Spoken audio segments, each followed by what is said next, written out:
जय हिंद। आज अपन पढ़ेंगे भाग 5। भाग 5 में 52 से लेके 151 हमने कुछ भाग 5 को देख लिया था।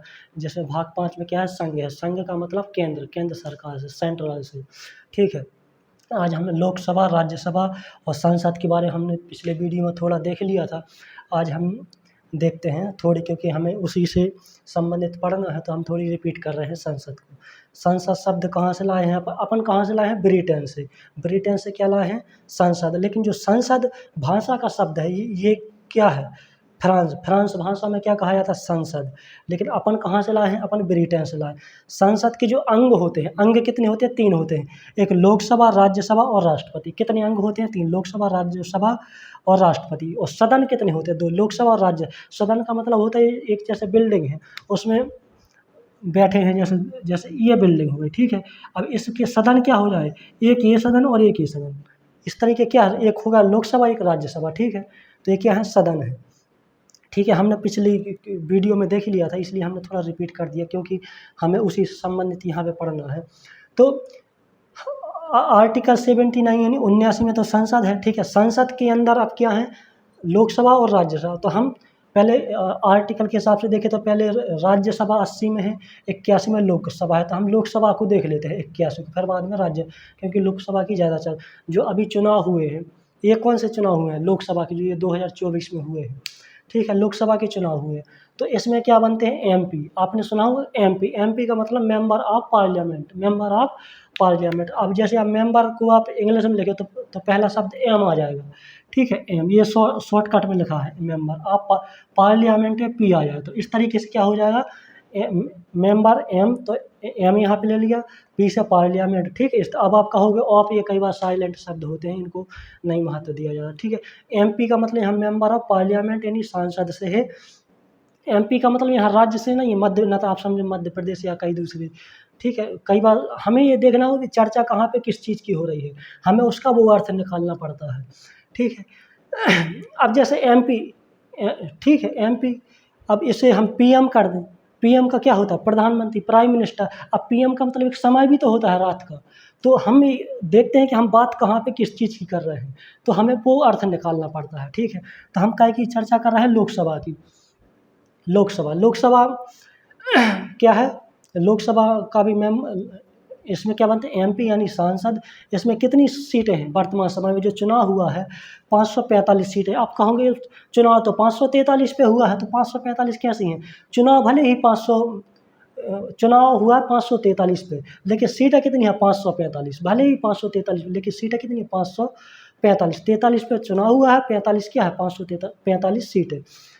इसमें जो उम्र है, उम्र यानी कि सांसद बनने के लिए जो है वो 25 वर्ष है। आप 25 वर्ष से कम के हो तो नहीं बन सकते हो। क्या है? 25 वर्ष। ठीक है। अब इसमें जो 545 है, और जो चुनाव होता है वो 500, दो सांसद जो क्या वो मनोनीत किए जाते हैं। क्या किया जाता है? मनोनीत। मनोनीत का मतलब होता है उनका चुनाव नहीं, सीधे राष्ट्रपति क्या कर लेते हैं? राष्ट्रपति क्या कर ले? उनको चुन लेते हैं। क्या कर लेते हैं? चुन लेते हैं। दो कौन इसमें क्या होते हैं? दो सदस्यों को क्या होता है? चुन लिया जाता है। अब 2 कौन से होते हैं? वो एंग्लो इंडियन क्या होते हैं? लेकिन आज इनका महत्व नहीं है, मानते हैं। ठीक है। लेकिन अब आप कहोगे कि एंग्लो इंडियन क्या है? देखिए, हमें यहाँ पे देखना एंग्लो, जैसे ये चीज़ें सिंपल सी तो लग पता होता तो ये तो हमने जल्दी बता दी थी। लेकिन एंग्लो इंडियन क्या है? हमें सबसे पहले इसको समझना होगा। एंग्लो इंडियन हम देखो, अगर किताबी बात पे ना जाए, हम सीधे मुद्दे की बात करें तो एंग्लो इंडियन का हम ये महत्व समझ सकते हैं कि हमारा देश तो 1947 में आज़ाद हुआ था। कब हुआ था? 1947 में। क्या 1947 के पहले हमारा देश क्या था? आज़ाद तो नहीं था। क्या था? गुलाम था। तो आपने देखा होगा कि कई वर्षों पहले, 100, 200, 500, 1000 वर्ष पहले अलग ज़्यादातर कहाँ के? यूरोप देश, जैसे यूरोप देश के लोग आए थे।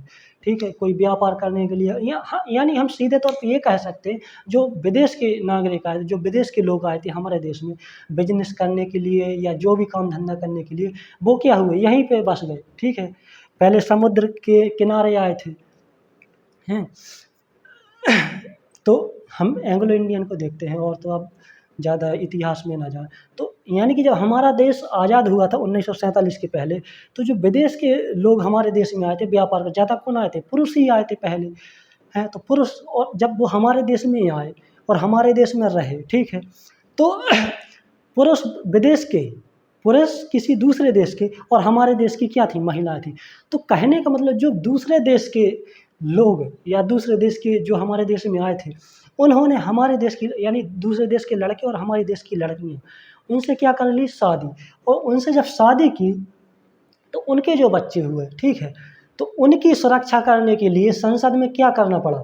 एंग्लो इंडियन की व्यवस्था बनानी पड़ी। जैसे आज SC ST है ना, कि भाई SC की इतनी, आज देखा कि लोकसभा राज्यसभा में या अलग जो भी क्षेत्र होते हैं उनमें क्या कहा जाता कि इतनी सीटें SC के लिए, इतनी सीटें ST, क्यों हैं? क्योंकि उनकी आवाज़ उठाई जा सके। इसीलिए एंग्लो इंडियन, अब जो विदेश के थे, अब देश क्या हो गया? आज़ादी कब से बना? जब 51-52 में 1951-52 में चुनाव हुआ था, तो उनकी वही तो भाई ध्यान रखना था। आज 1924 में 70-75 साल हो गए हैं, पहले तो उनकी सुरक्षा कौन करता? कहते अरे तुम तो विदेश के पिता के लड़के हो, परेशान करते उनको, कहने का मतलब उस भावना से नहीं देखा जाता था। तो एंग्लो इंडियन की सुरक्षा करने के लिए, यानी जो विदेश के पिता थे और हमारे देश की जो मतलब बेटियां थीं, उनके से जो संतान की प्राप्ति हुई, तो उनकी सुरक्षा के लिए क्या रखा गया? एंग्लो इंडियन, ठीक है। अब वो चले गए, उनकी आवाज़ को उनके लिए उठा, उनको कहा जाता है एंग्लो इंडियन, ठीक है। अब होंगे भी तो कोई तो बिल्कुल 80 एकदम बूढ़े हो गए होंगे, उनके जो भी बच्चे होंगे, अब नहीं है उनका मतलब। लेकिन ये 1950 में, 52 में, 60 में जब भी चुनाव होते तो इनका बड़ा, क्योंकि उस समय तो 10-12-15 साल के रहे होंगे, ठीक है। तो एंग्लो इंडियन का मतलब उनकी सुरक्षा के लिए था। कौन? जो विदेश के लोग, हमारे देश की लड़कियां, उनकी शादी हुई थी, उनसे जो बच्चे थे, उनकी सुरक्षा के लिए। तो एंग्लो इंडियन किनको कहा जाता है? ठीक है, हमने देख लिया। तो कितने 543 पे तो चुनाव होता है, 543 पे क्या होता है? चुनाव होता है। और दो ये क्या है? दो क्या क्या किए जाते हैं? मनोनीत किए जाते हैं। दो क्या किया जाता है? मनोनीत। कौन को? एंग्लो इंडियन को, ठीक है। एंग्लो इंडियन हम सिंपल सी बात समझ गए, हम ज़्यादा किताबी डिटेल पे ना जाए, ठीक है। अब हमने देख लिया लोकसभा में देखिए, संसद है, उम्र कितनी है बनने की? 25 वर्ष। सीटें कितनी है? 543 हैं। और देखिए कई बार क्या है, आर्टिकल के हिसाब से इसमें और भी चीज़ें हैं, लेकिन वो दूसरे आर्टिकल में, जैसे जमानत राशि क्या होगी, ठीक है, और इनकी योग्यताएं क्या होगी, जैसे पागल ना हो, दिवालिया ना हो, ये सब चीज़ें हैं अलग अलग आर्टिकल में। लेकिन ये क्योंकि सिंपल, भाई पागल थोड़ी हो गए आप हैं? इनकी जो भी हैं, ठीक है। अब हमने देख लिया लोकसभा, अब हम देखते हैं राज्यसभा। लोकसभा का तो क्या होता है? चुनाव होता है। और राज्यसभा में कितनी? इसमें 545, इसमें भी कितनी? इसमें कितनी? 245। इसमें कितनी है? 245 सीट। इसमें उम्र कितनी है? 30 वर्ष। इसमें कितनी उम्र थी? 25। और यानी लोकसभा में 25 वर्ष और राज्यसभा में 30 वर्ष, ठीक है। यानी जब आप 30 वर्ष के हो जाओगे तभी आपको राज्यसभा का सदस्य बनाया जाएगा, ठीक है। और जो लोकसभा की चुन के आती है 5 साल रहते, कितने वर्ष रहते? 5। और ये कितने वर्ष रहते? 2 वर्ष रहते हैं। यानी हर 2 वर्ष में क्या होता है? 1/3 की क्या होती है? छुट्टी। जैसे मान के चलिए 3 राज्यसभा के सदस्य बना दिए, तो 3 में से 1 को 2 वर्ष रहना पड़ेगा, ये की क्या हो जाएगी? छुट्टी हो जाएगी, ठीक है। यानी हर 2 वर्ष, फिर 2 वर्ष के बाद फिर 2 वर्ष, फिर 2 वर्ष, इस तरीके से इनका क्या होता है? बढ़ता है। इसमें क्या जनता नहीं चुनती है, इसमें क्या होता है? जनता नहीं, इसमें विधायक वगैरह या जो उनके नेता होते हैं वो चुन के भेजते हैं, ठीक है। तो हमने राज्यसभा और लोकसभा ये और संसद भी हमने देख लिया, मोटी मोटी चीज़ें देख ली हैं, ठीक है। और ऐसा कुछ है नहीं, तो हमने देख लिया जो भी चीज़ें, क्योंकि एग्ज़ाम के हिसाब से और जो भी हिसाब से हमने उनको देख लिया, क्योंकि यहीं से ज़्यादातर आते हैं, ठीक है। यानी राज्यसभा की 245 सीटें हैं, उम्र बनने की 30 वर्ष है, हर 2 वर्ष में क्या होती है? 1 सदस्य की छुट्टी होती है। अब जैसे 100 सदस्य हैं, अब आप उनका निकाल लेना, या 3 पे 1 की होती तो 100 पे कितनी होगी? आप अपनी खुद मैथमेटिक्स कर लेना, गणित निकाल लेना, ठीक है। और इसमें जनता चुनते से 545 सीटें होती हैं, 543 का चुनाव होता है, दो सदस्य क्या मनोनीत किए जाते हैं, एंग्लो इंडियन जो होते हैं, ठीक है। और संसद यानी हम ये कह सकते हैं कि ये है संसद है, संसद ये हो गए 79, ठीक है। और संसद के अंदर क्या है, लोकसभा, ये हो गई लोकसभा और ये राज्यसभा। तो 79 के अंतर्गत क्या आ जाएंगे, 80 और 81, 80 और 81। लोकसभा में क्या है 81 और राज्यसभा में क्या है 80, ठीक है, इस तरीके से।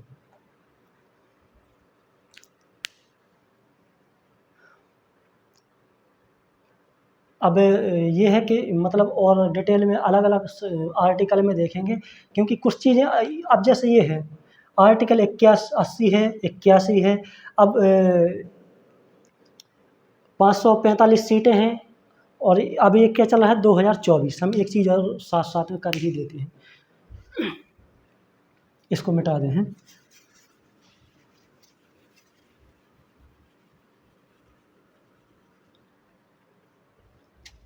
आर्टिकल 82, आर्टिकल 82 और हम देख लेते हैं। आर्टिकल 82 में क्या हुआ है कि प्रत्येक 10 वर्ष में क्या होगा, सीटों का क्या होगा, समायोजन होगा। प्रत्येक 10 वर्ष में, प्रत्येक 10 वर्षों में सीटों का समायोजन। देखिए आर्टिकल 80, 81 और 82 में क्या है। अब देखो हम इसमें भी बता सकते थे आर्टिकल 80, 81 में, लेकिन क्या होता फिर एग्जाम में आता तो आप 80, 81 में लगा के उसमें फिर दिक्कत हो जाती, ठीक है।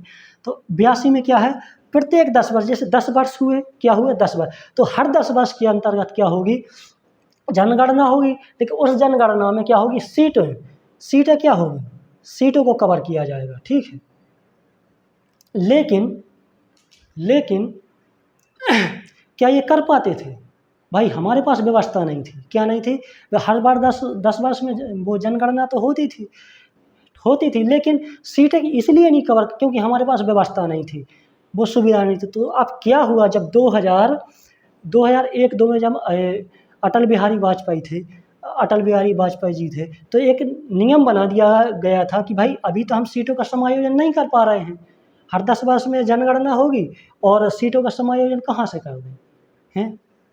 तो क्या किया कि उस समय पे एक नियम बना दिया 2001-2 में, सन 2001-2 में, कि जो ये सीटें होंगी ये 2026 तक नहीं बढ़ेंगी। कब तक नहीं बढ़ेंगी, 2026 तक,